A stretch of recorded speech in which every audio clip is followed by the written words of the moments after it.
Shalom saudara yang terkasih dalam Tuhan Yesus Kristus. Puji nama Tuhan, kita berjumpa kembali pada momen yang luar biasa yang baik ini. Tuhan Yesus baik, Dia mengasihi kita, Dia mengasihi saudara. Dan saya mengucapkan salam jumpa kembali untuk Bapak Ibu Saudara semua dimanapun berada.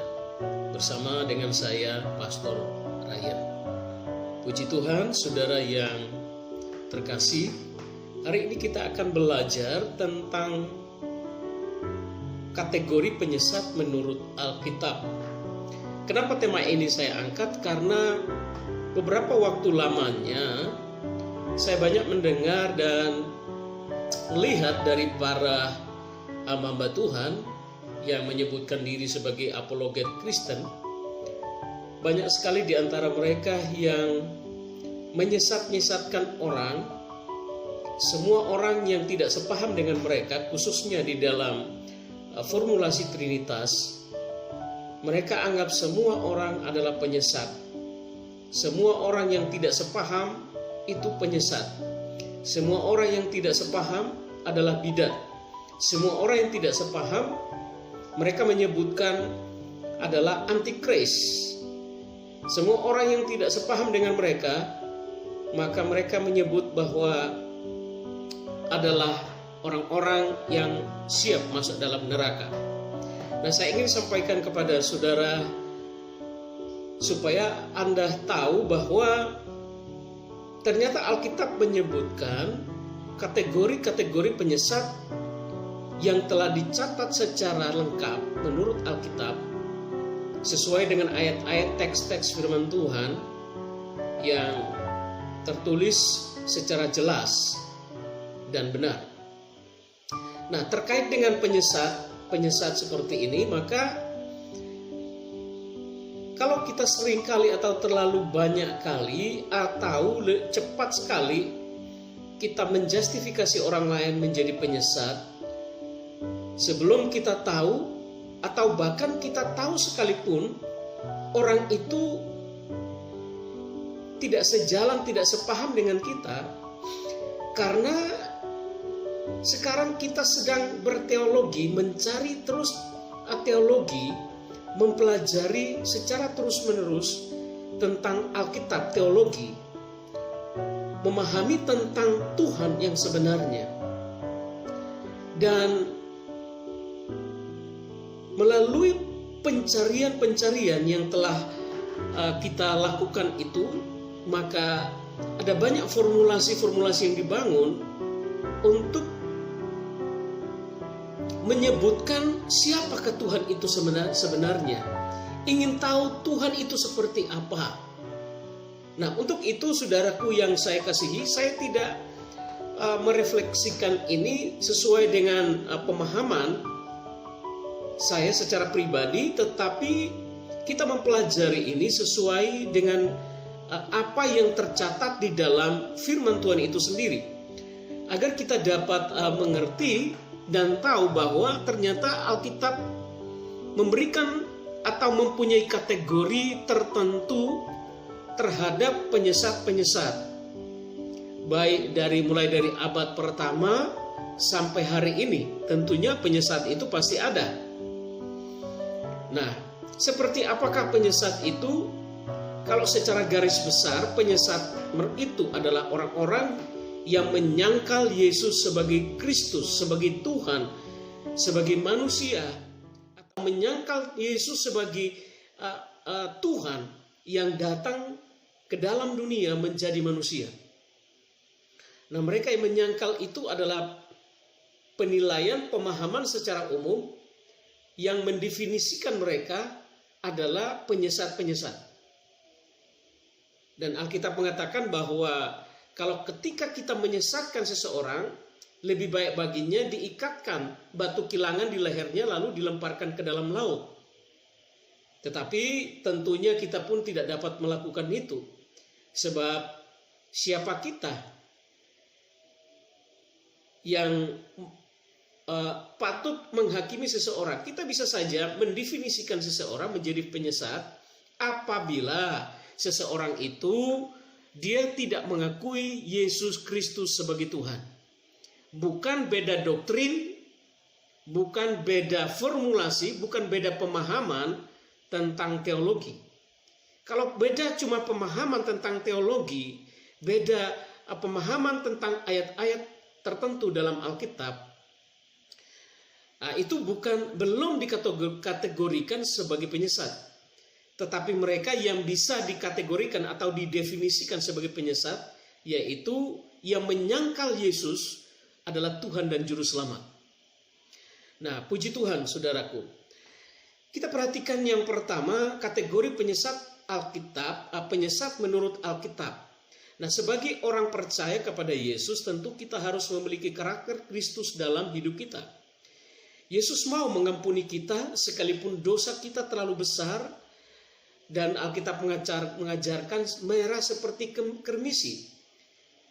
Dan dia mengajarkan kita untuk mengampuni bukan 70 kali, tetapi 70 kali 7 kali. Atau bukan 7 kali, tetapi 70 kali 7 kali. Kemudian Yesus mengajarkan kita tentang belas kasihan, berbelas kasihan. Kemudian Yesus mengajarkan kita tentang kasih, mengasihi atau kasih agape. Jadi bukan saja kita menyampaikan firman Tuhan tanpa kita melakukan firman itu, mengaplikasikan firman itu dalam hidup ini. Kita juga harus bisa mengaplikasikan firman itu dalam hidup kita. Jadi bukan sekedar kita hanya menyampaikan firman itu, tetapi kemudian kita tidak dapat melakukan firman itu dengan benar. Atau kita hanya mempelajari Alkitab menurut intelektual, atau sebatas intelektual kita, sebatas pikiran kita saja, tetapi kita tidak bisa mengaplikasikan dalam hidup sehari-hari.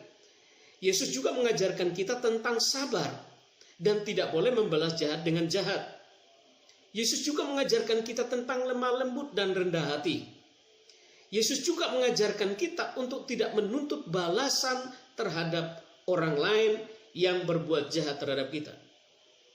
Apalagi kita begitu lancang dan cepat sekali kita menjustifikasi orang lain menjadi penyesat. Oke, yang pertama kita perhatikan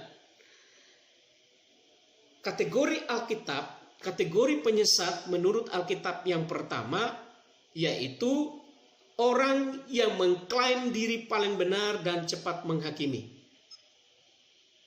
Matius pasal 27 ayat 62 sampai 63 mengatakan, keesokan harinya, yaitu sesudah hari persiapan, datanglah imam-imam kepala dan orang-orang Farisi bersama-sama menghadap Pilatus. Dan mereka berkata, "Tuan, kami ingat bahwa si penyesat itu sewaktu hidupnya berkata, sesudah 3 hari aku akan bangkit." Nah, ini adalah catatan Matius tentang Yesus Kristus.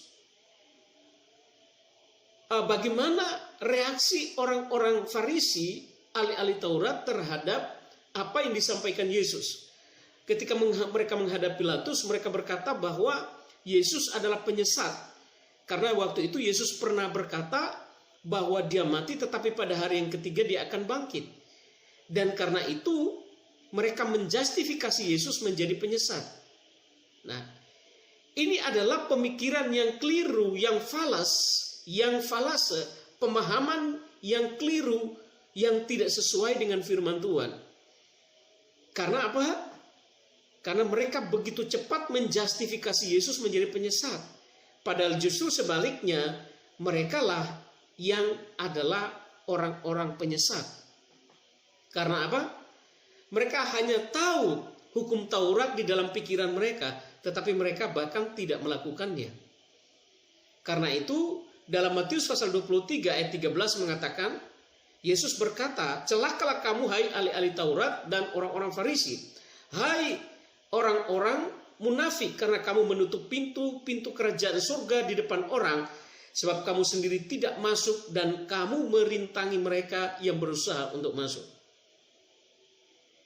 Ayat 27, "Celakalah kamu hai ahli-ahli Taurat dan orang-orang Farisi. Hai kamu orang-orang munafik, sebab kamu sama seperti kuburan yang dilabur putih, Yang sebelah luarnya memang bersih tampaknya, tetapi yang sebelah dalamnya penuh tulang belulang dan pelbagai kotoran. Jadi Yesus menghardik orang-orang Farisi yang selalu mengklaim diri orang yang paling benar dan cepat menghakimi. Nah, ini adalah kategori penyesat menurut Alkitab. Kategori penyesat ya seperti ini. Yaitu apa? Mengklaim dirinya paling benar, kemudian cepat menjustifikasi atau menghakimi orang lain. Padahal Tuhan berkata, kita tidak diberikan hak atau mandat untuk menghakimi seseorang, karena yang mempunyai hak untuk menghakimi seseorang atau menghakimi orang lain, menghakimi manusia, itu adalah Tuhan sendiri, Yesus sendiri. Karena itu kita sebagai manusia tidak pantas, tidak patut kita menghakimi seseorang. Oke, kita perhatikan poin yang kedua. Poin yang kedua, kategori penyesat menurut Alkitab, poin yang kedua yaitu orang-orang yang murtad dan meninggalkan imannya dari Yesus dengan mulut yang penuh dusta. 1 Timotius 4 ayat 1 dan 2, tetapi Roh dengan tegas mengatakan bahwa di waktu-waktu kemudian ada orang yang akan murtad lalu mengikuti roh-roh penyesat dan ajaran setan-setan oleh tipu daya pendusta-pendusta yang hati nuraninya memakai cap mereka. Jadi Timotius mencatat bahwa Roh dengan tegas pada akhir zaman ini, Roh dengan tegas mengatakan bahwa waktu-waktu sekarang, waktu-waktu kemudian atau pada akhir zaman ini, ada orang-orang yang murtad lalu mengikuti roh-roh penyesat dan ajaran setan-setan. Bagaimana cara murtad itu? Murtad menurut Alkitab yaitu meninggalkan imannya dari Yesus dan percaya kepada yang lain, atau meninggalkan imannya kepada Yesus dan mengikuti yang lain. Nah, Alkitab dengan tegas mengatakan bahwa mereka itu adalah orang-orang yang murtad dari iman dan kemudian mengikuti roh-roh penyesat dan ajaran setan-setan. Jadi kalau kamu meninggalkan imanmu, kalau you meninggalkan imanmu dan kemudian mengikuti ajaran yang lain, maka Alkitab menjustifikasi kamu bahwa kamu sedang mengikuti roh penyesat dan ajaran setan-setan. Oleh tipu daya mulut yang busuk, mulut yang mengatakan dusta di mana-mana, ya, untuk mencari pamor, untuk mencari ketenaran, untuk mengangkat diri sendiri dan seterusnya. Nah, orang-orang seperti itu adalah orang-orang penyesat. Penyesat menurut Alkitab. Jadi tingkah laku, perilaku mereka seperti itu. Kemudian yang ketiga, yang terakhir, kategori penyesat menurut Alkitab yang terakhir, yaitu apa? Yang menyangkal Yesus Kristus yang telah datang sebagai manusia. 2 Yohanes 1 ayat yang ke-7, sebab banyak penyesat telah muncul dan pergi ke seluruh dunia yang tidak mengaku bahwa Yesus Kristus telah datang sebagai manusia. Itu adalah si penyesat dan antikristus. Jadi Alkitab menjustis mereka yang tidak mengaku Yesus Kristus yang telah datang sebagai manusia. Mereka itu sebagai penyesat dan antikristus. Lalu bagaimana seringkali kita orang yang mengaku Yesus sebagai Tuhan, tetapi hanya karena beda doktrin, maka kamu cepat membuka mulut untuk menjustifikasi mereka. Bahwa mereka itu penyesat, mereka itu antikris, ya, mereka itu masuk neraka, mereka itu bidat dan seterusnya.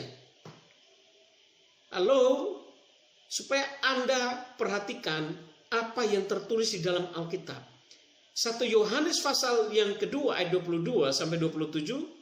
Siapakah pendusta itu? Bukankah dia menyangkal bahwa Yesus adalah Kristus? Dia itu adalah antikristus. Jelas Alkitab mengatakan yang menyangkal Yesus sebagai Kristus, menyangkal Yesus adalah Tuhan, dia itu adalah antikristus. Yaitu dia yang menyangkal baik Bapa maupun Anak. Perhatikan ayat lanjutannya, barang siapa menyangkal anak, ia juga tidak memiliki bapa. Kenapa demikian? Kalau dia menyangkal anak, menyangkal Yesus, maka otomatis dia pasti menyangkal bapa. Kalau dia tidak mengakui Yesus sebagai Tuhan, jelas dia tidak akan mengakui bapa. Kenapa demikian? Sebab Yesus mengatakan, aku dan Bapa adalah satu. Dan berulang kali di dalam ayat firman Tuhan mengatakan bahwa Yesus itu adalah Bapa kita. Yesus itu adalah Allah kita. Lalu bagaimana mungkin kita menjustifikasi orang lain yang mengaku Yesus sebagai Tuhan, mengaku Yesus sebagai Bapa, mengaku Yesus itu sebagai Allah? Haleluya. Kemudian ayat selanjutnya, ayat 24, dan kamu apa yang telah kamu dengar dari mulanya, itu harus tetap tinggal di dalam kamu. Jika apa yang telah kamu dengar dari mulanya itu tetap tinggal di dalam kamu, maka kamu akan tetap tinggal di dalam Anak dan di dalam Bapa. Dan inilah janji yang telah dijanjikannya sendiri kepada kita, yaitu hidup yang kekal. Semuanya itu kutulis kepadamu, yaitu mengenai orang-orang yang berusaha menyesatkan kamu. Sebab di dalam diri kamu tetap ada pengurapan yang telah kamu terima daripadanya. Karena itu tidak perlu kamu diajar oleh orang lain, tetapi sebagaimana pengurapannya mengajar kamu tentang segala sesuatu. Dan pengajarannya itu benar, tidak dusta, dan sebagaimana ia dahulu telah mengajar kamu, demikianlah hendaknya kamu tetap tinggal di dalam Dia, di dalam Yesus. Jadi hari ini saya ingin menyampaikan dengan tegas kepada saudara, para hamba-hamba Tuhan yang menyebutkan diri apologet Kristen, Anda adalah seorang hamba Tuhan.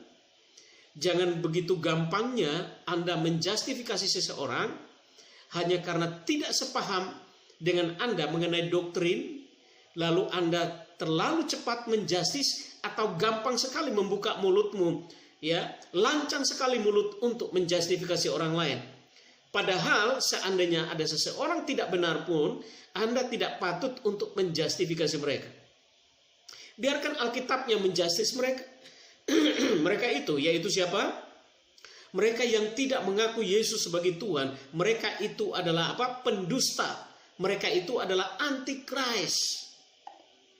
Jelas Alkitab mengatakannya dengan tegas.